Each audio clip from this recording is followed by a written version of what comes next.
guys, good morning, good morning. Lunch time po tayo guys. Ayan po ang ating ulam, adobong manok with patatas. Ayan guys, yan no? So yummy yummy. Ayan, plain rice po tayo guys. Ayan, sarap ng adobong manok. Ayan, adobong manok po ang ating ulams for today.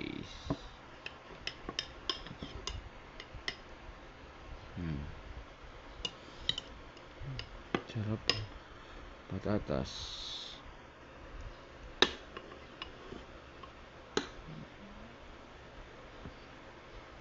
Yan, yummy yummy. Sabawan po natin ang ating kanin.